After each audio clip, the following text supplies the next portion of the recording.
नमस्कार, मैं हूं शिवनाथ झा, आर्यावर्त इंडियनेशन.com के यूट्यूब चैनल अखबार वाला से। दिल्ली सल्तनत में तकरीबन 150 से अधिक हेरिटेज नील कटरा और या कटरा नील भी उसी हेरिटेज में एक है। लेकिन सरकार, चाहे वो दिल्ली की सरकार हो, दिल्ली के मुख्यमंत्री अरविंद केजरीवाल हो या भारत के प्रधानमंत्री नरेंद्र मोदी हो या अर्बन डेवलपमेंट मिनिस्ट्री के अंदर हो या फिर शासन प्रशासन के जितने भी अधिकारी हैं, हम इस बात को कहने में मानने में तनिक भी हिचकी नहीं लेंगे कि जितने भी ऐतिहासिक चीज़ हैं दिल्ली सल्तनत में, उसका रख रखाव नहीं के बराबर है। नील का कटरा का भारत के स्वाधीनता संग्राम के इतिहास में क्या महत्व है, यह सिर्फ अब की किताब के पन्नों में रह गया। और जिस कदर किताब के पन्नों से इतिहास को फाड़ा जा रहा है, मिटाया जा रहा है, आने वाली पीढ़ी को शायद यह मालूम नहीं होगा कि आज़ादी के दौरान या देश को आज़ाद करने में किन किन लोगों ने मातृभूमि के लिए अपनी शहादत दी, कितने परिवार उजड़े।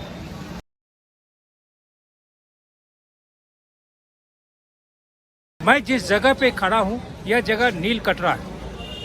हमारे पीछे ये गली चांदनी चौक मुख्य मार्ग से लेके पुरानी दिल्ली का अगला हिस्से को जोड़ती है।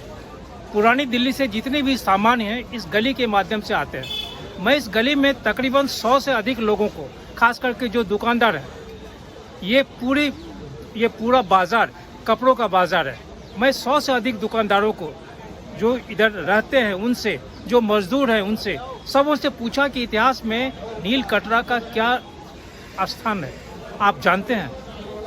सभी लोग दांत निपोड़ दिए, कोई नहीं जानता है। यहाँ तक कि सरकार को चाहिए कि नील कटरा के बारे में यहाँ विस्तार से लिखे कि इसका क्या ऐतिहासिक महत्व है। हम अगर अपने इतिहास को इस कदर मिटाते चले जाएंगे तो आने वाली पीढ़ी, आज़ादी के 77 साल बाद आज लोग नहीं जानते हैं। यहाँ 1942 के बाद आज 2023 में, पिछले 80 साल में भी लोग नहीं जानते हैं कि इस स्थान पे क्या हुआ था, या फिर 1857 के विद्रोह में यहाँ कितने लोग मारे गए थे, लोग नहीं जानते।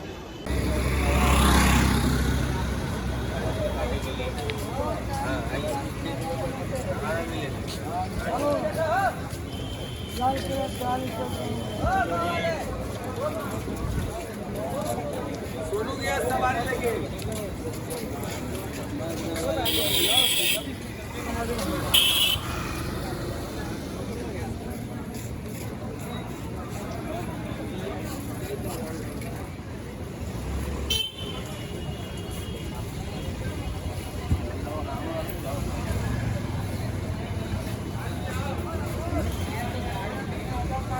चांदनी चौक का इलाका अपने आप में एक इतिहास है।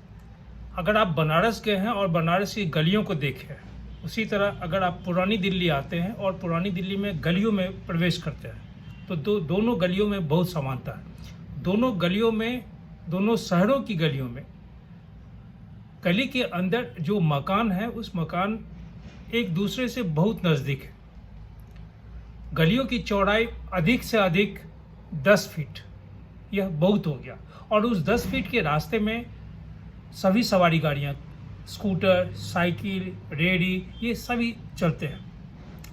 जब आप लाल किले से चांदनी चौक की तरफ जाएंगे सीधा चलते चलते आप टाउन हॉल से आगे निकलिए और आप पहुंच जाइए टी पॉइंट पे। तो उस टी पॉइंट पे पहुंचने के बाद दाहिने तरफ कोने पे कटरा नील है। वैसे चांदनी चौक के इलाके में बहुत सारे कटरा है, जैसे कटरा नील के अलावे में निज़ामुल मुल्क का कटरा है, ये जामा मस्जिद के पास है, और ये निज़ामुल मुल्क ये हैदराबाद के जो निज़ाम थे उनके नाम से रखा गया। उसी तरह एक है कटरा लच्छू सिंह का, ये वैसे भागीरथ पैलेस के पास में है। उसी तरह है कटरा मल्लाह, ये जो लाल किला है, लाल किला के पास में ये कटरा मल्लाह है। और कटरा मल्लाह के बारे में यह कहा जाता है कि सन 47 आज़ादी के पहले, जब देश का, पाकिस्तान और भारत का जब विभाजन हुआ था, उस विभाजन के दौरान जितने रिफ्यूजी थे वो सारे रिफ्यूजी इस कटरा मल्लाह में आके शरण लिए थे। कटरा मल्लाह में मल्लाह जो मछली मारने वाले लोग, जो प्रजाति के लोग हैं, वो अधिकतर वहाँ रहते थे। एक और है कटरा प्यारेलाल, एक है कटरा असरफी, एक है नातून का कटरा, ये श्री बलान के पास में है और यह कहा जाता है कि यहाँ पे जामुन का फल बहुत अधिक होता था। उसी तरह है एक कटरा गौरी शंकर। कटरा गौरी शंकर के बारे में यह कहा जाता है कि वहाँ पे एक व्यक्ति को स्वप्न आया था। स्वप्न में एक लड़की को उसने देखा और लड़की उनसे कहा कि यहाँ पे एक आप मंदिर का स्थापना करिए, शिवलिंग का स्थापना करिए। और वही शिवलिंग आज कटरा गौरी शंकर है। यह कहा जाता है कि करीब करीब ये जो शिवलिंग है वो करीब 800 साल से भी अधिक पुराना है। उसी तरह है कटरा असरफी। कटरा असरफी में चांदी के व्यापारी बहुत अधिक थे, इसलिए वो हो गया कटरा असरफी। यहाँ पे कटरा का जो उत्पत्ति है वो इसलिए है कि यहाँ पे हवेलियाँ बहुत है। अगर आप लाल किले से चांदनी चौक के दोनों तरफ देखेंगे तो बहुत सारी हवेलियाँ हैं। और उस जमाने में जब हवेलियों का निर्माण हुआ था तो हवेलियों को एक दूसरे हवेली में जाने के लिए जो रास्ता था, उस रास्ते को आज की तारीख में गलियों में तब्दील हो गई है। रास्ते के दोनों तरफ बहुत बड़े बड़े मकान बन गए हैं, लेकिन उस दोनों मकानों के बीच में जो गलियां हैं वो इतनी संकीर्ण है कि उस गली में जाते ही आपको बनारस की गलियां याद आ जाएगी।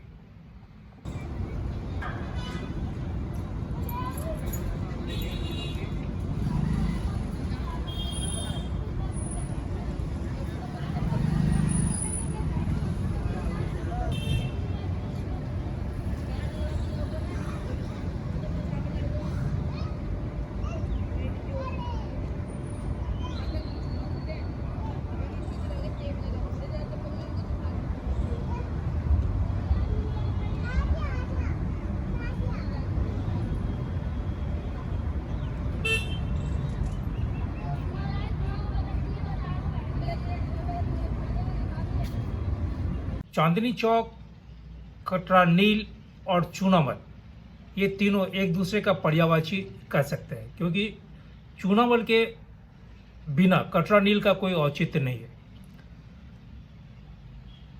उस जमाने में 1800 के जमाने में कटरा नील के जो चूनामल साहब हैं, चूनामल साहब बहुत ही अधिक धनाढ्य थे। लेकिन एक समय जब बदलाव आने लगा, समय बदलाव के साथ साथ वो मुगल जो बहादुर शाह जफर थे उनसे उन्होंने मदद की गुहार की, लेकिन बहादुर शाह जफर उन्हें मदद नहीं दिए।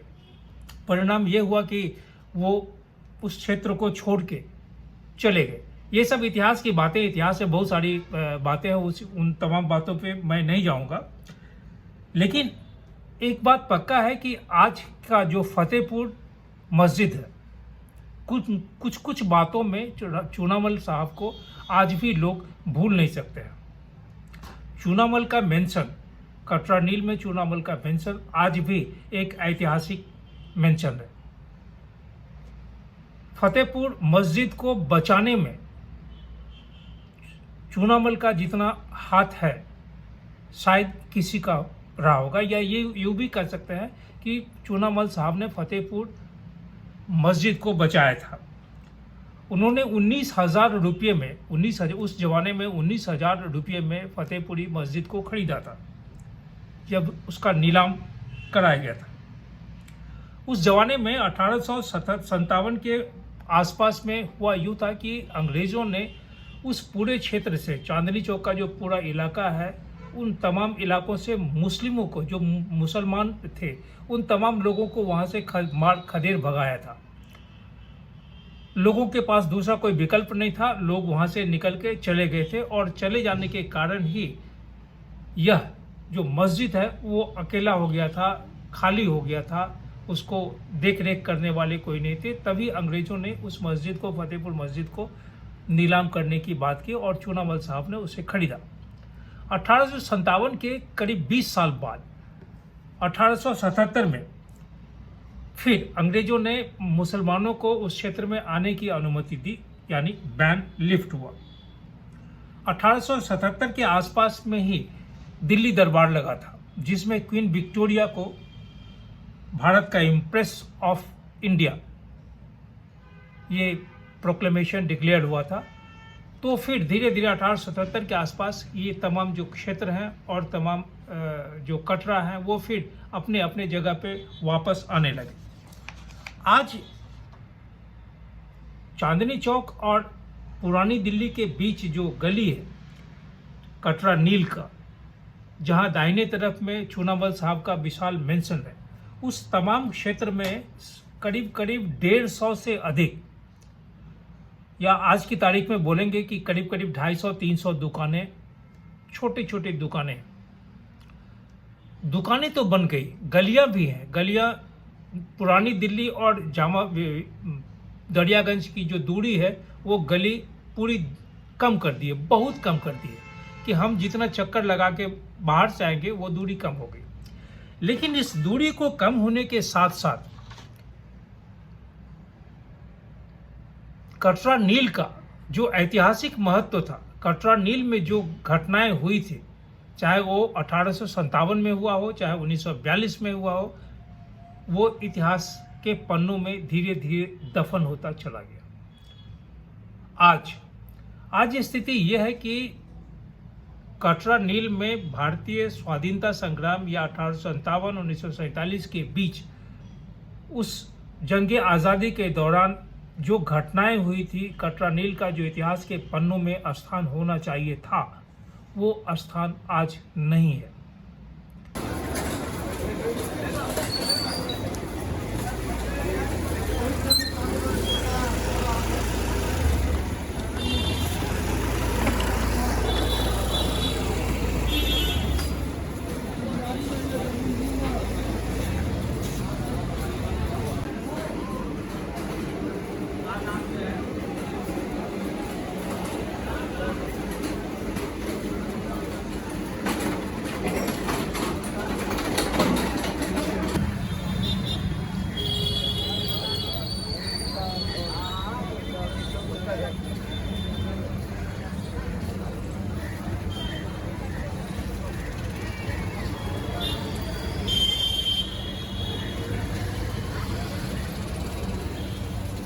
चांदनी चौक के उस कोने पे जहां से हम दाहिने तरफ गली में प्रवेश करते हैं पुरानी दिल्ली रेलवे स्टेशन के लिए, वहां कटरा नील के बारे में एक बोर्ड लगा हुआ है और यह लिखा हुआ है कि 1942 में यहां इस तरह की घटना हुई थी।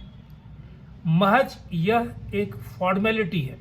मैं यही कहूँगा कि म्यूनिसिपल कॉरपोरेशन दिल्ली के द्वारा या दिल्ली सरकार के द्वारा, दिल्ली के जो मुख्यमंत्री अरविंद केजरीवाल के द्वारा, या जो आर्कियोलॉजिकल सर्वे ऑफ इंडिया है उसके तहत ये चीज़ नहीं है, यह स्थान आर्कियोलॉजिकल सर्वे ऑफ इंडिया के तहत नहीं है। फिर भी जब इतिहास की बात आएगी तो आर्कियोलॉजिकल सर्वे ऑफ इंडिया का नाम आएगा ही।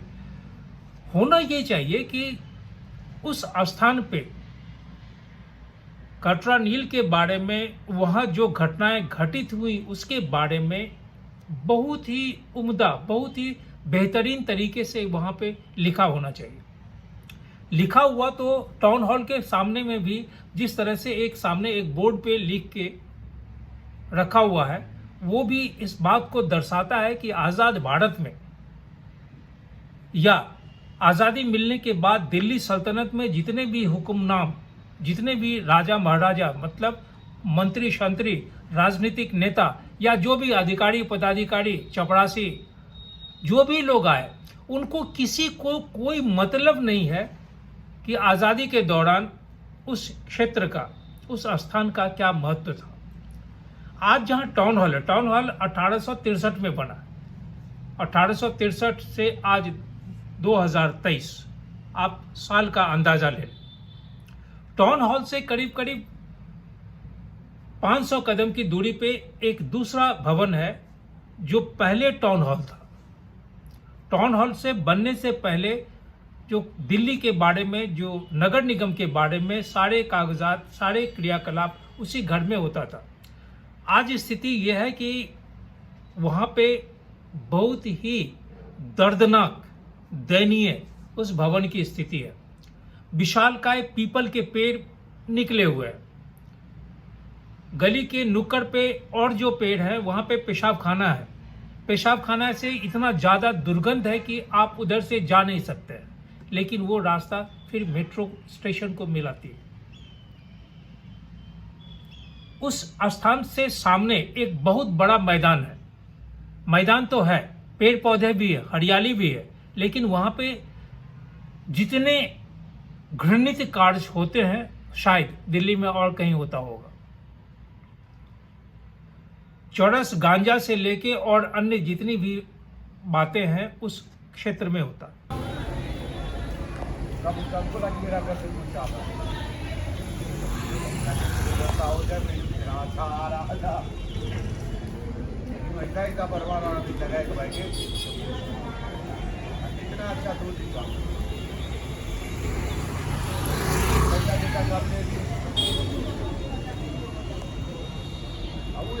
बोला था मेरे को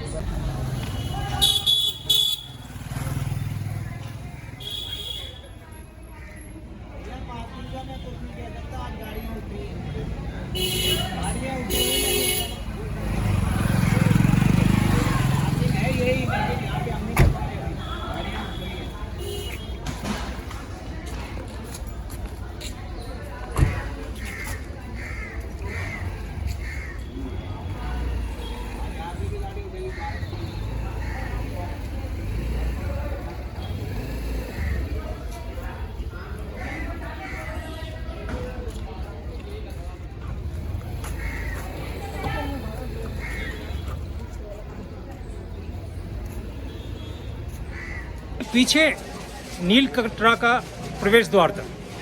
ये करीब 200 साल पुराना, उससे भी अधिक पुराना है। इसका मुख्य द्वार गिर गया था कुछ दिन पहले।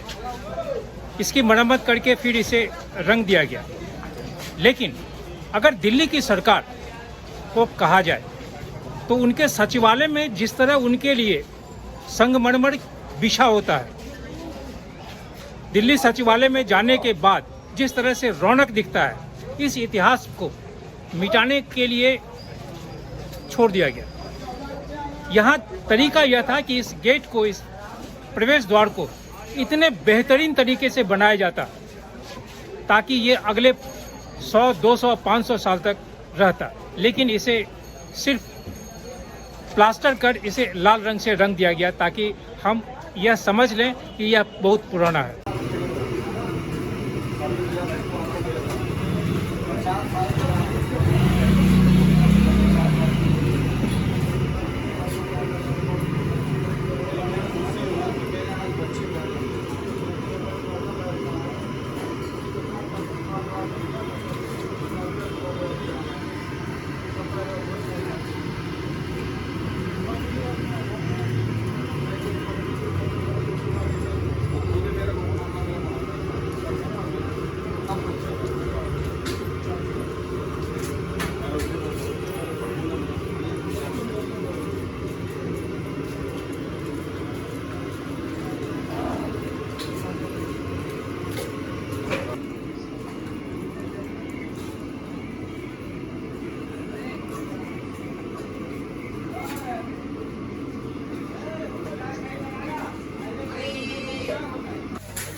चौक में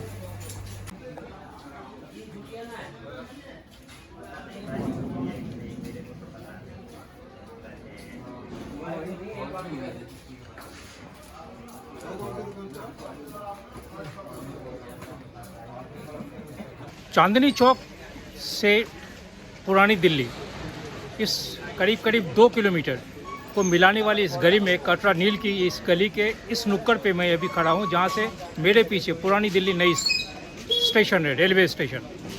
लेकिन सबसे बड़ा जो दुर्भाग्य ये है कि इस इलाके में रहने वाले जो लोग हैं, जो आज की पीढ़ी है, उस पीढ़ी को कटरा नील के इतिहास के बारे में मालूम नहीं।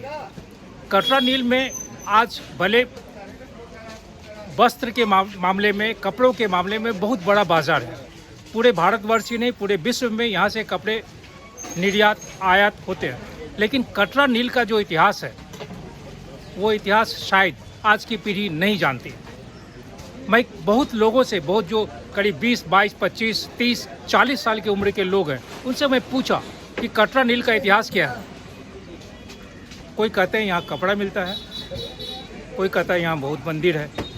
लेकिन अगर हम अपने इतिहास को इस कदर भुलाते चले जाएंगे तो हम किस तरह कल अपने आप को राष्ट्रभक्त कहेंगे। कटरा नील में यह एक ऐसा स्थान है जहाँ 1857 विद्रोह में कई लोगों की जान गई थी। 1942 में कई लोगों की जान गई।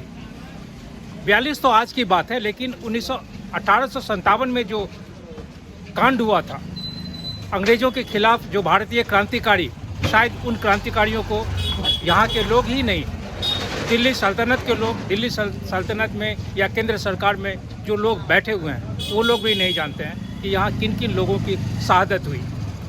मैं पिछले 20 वर्षों से 1857 और 1947 के बीच जिन क्रांतिकारियों ने मातृभूमि के लिए अपने प्राणों की आहुति दिए, जो फांसी पे लटके, जो जेल में मारे गए, जो गोली के शिकार हुए, उनके वंशजों को ढूंढ रहा हूँ।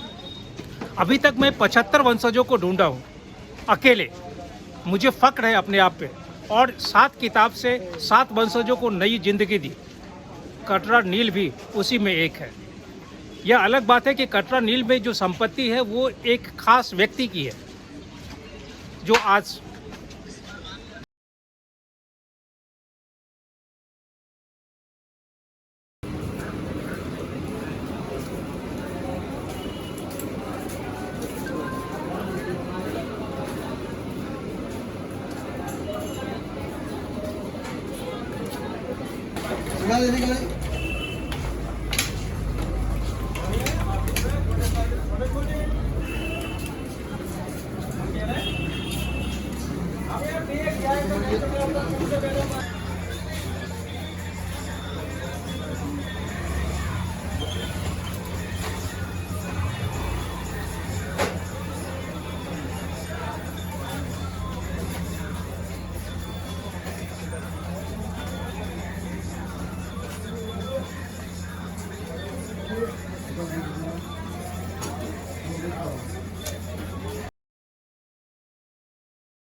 यहाँ किसी भी क्रांतिकारी, किसी भी व्यक्ति का जिन्होंने मातृभूमि के लिए शहादत दी, उनका नाम अंकित नहीं है। यह अलग बात है कि आज के जो राजनेता हैं वो मरने वाले हर एक क्रांतिकारियों को शहीद करके, शहीद कहकर उसका राजनीतिकरण करते हैं, वोट कमाते हैं। हकीकत यह है कि आज भी भारत के संसद में या राष्ट्र के लिए मरने वाले लोग, चाहे वो सुभाष चंद्र बोस हो, भगत सिंह हो, राजगुरु हो, सुखदेव हो, अशफाक उल्लाह खान हो, कोई भी आदमी आज भी भारत के सरकार के नज़र में या भारत के संसद के नज़र में, भारत के संविधान के नज़र में शहीद नहीं है। भारत का संसद उसे शहीद आज तक नहीं माना है। हाँ, राजनेता यह कहने में, बोलने में, भाषण देने में तनिक भी नहीं थकते कि फलाना शहीद हो गया। हम लोगों की वेदना से, हम लोगों की संवेदना से खेलकर राजनीति कर रहे हैं।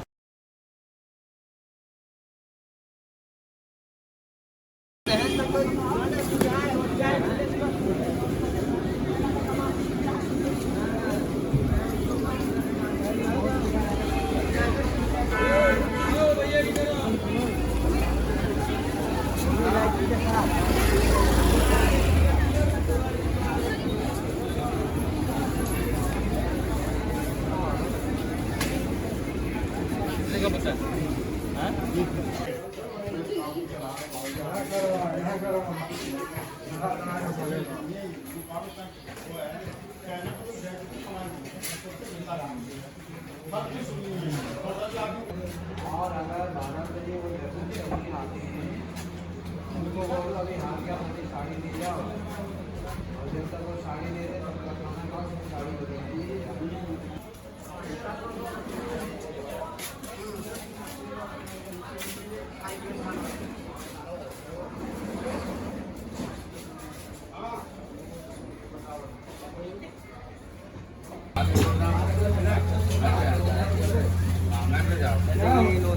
मैं नंदू मोबाइल में भी आता है, चलेगा हमारा बंदा ही 18-19 किलोमीटर।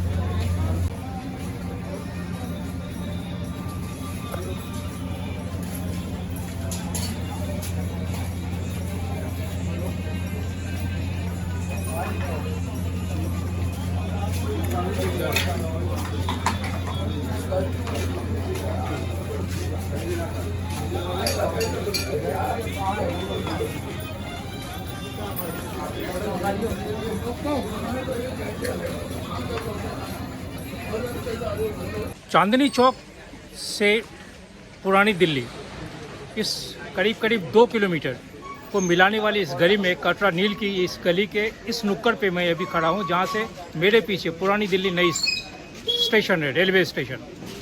लेकिन सबसे बड़ा जो दुर्भाग्य ये है कि इस इलाके में रहने वाले जो लोग हैं, जो आज की पीढ़ी है, उस पीढ़ी को कटरा नील के इतिहास के बारे में मालूम नहीं। कटरा नील में आज भले वस्त्र के मामले में, कपड़ों के मामले में बहुत बड़ा बाजार है। पूरे भारतवर्ष ही नहीं, पूरे विश्व में यहाँ से कपड़े निर्यात आयात होते हैं। लेकिन कटरा नील का जो इतिहास है, वो इतिहास शायद आज की पीढ़ी नहीं जानती। मैं बहुत लोगों से, बहुत जो करीब 20, 22, 25, 30, 40 साल की उम्र के लोग हैं, उनसे मैं पूछा कि कटरा नील का इतिहास क्या है। कोई कहते हैं यहाँ कपड़ा मिलता है, कोई कहता है यहाँ बहुत मंदिर है। लेकिन अगर हम अपने इतिहास को इस कदर भुलाते चले जाएंगे तो हम किस तरह कल अपने आप को राष्ट्रभक्त कहेंगे।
सवाल ये है कि अधिकारी, पदाधिकारी, मंत्री, शंत्री क्या करते हैं।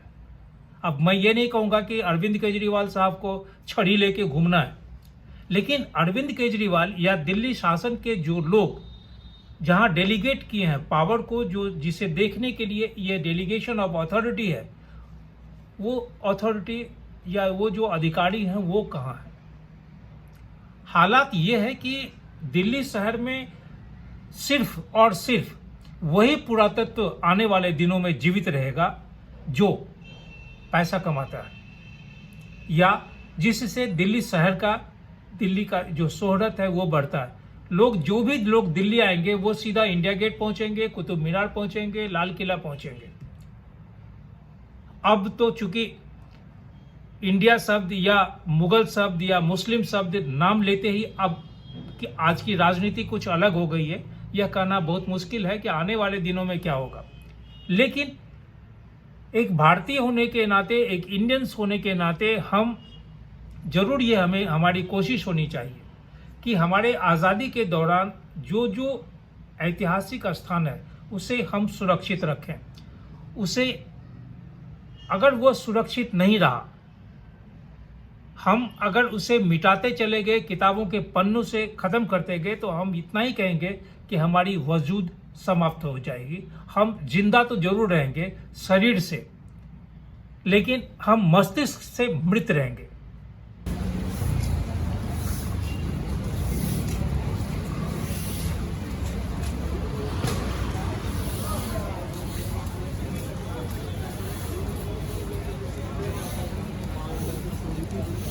सब एक तरह से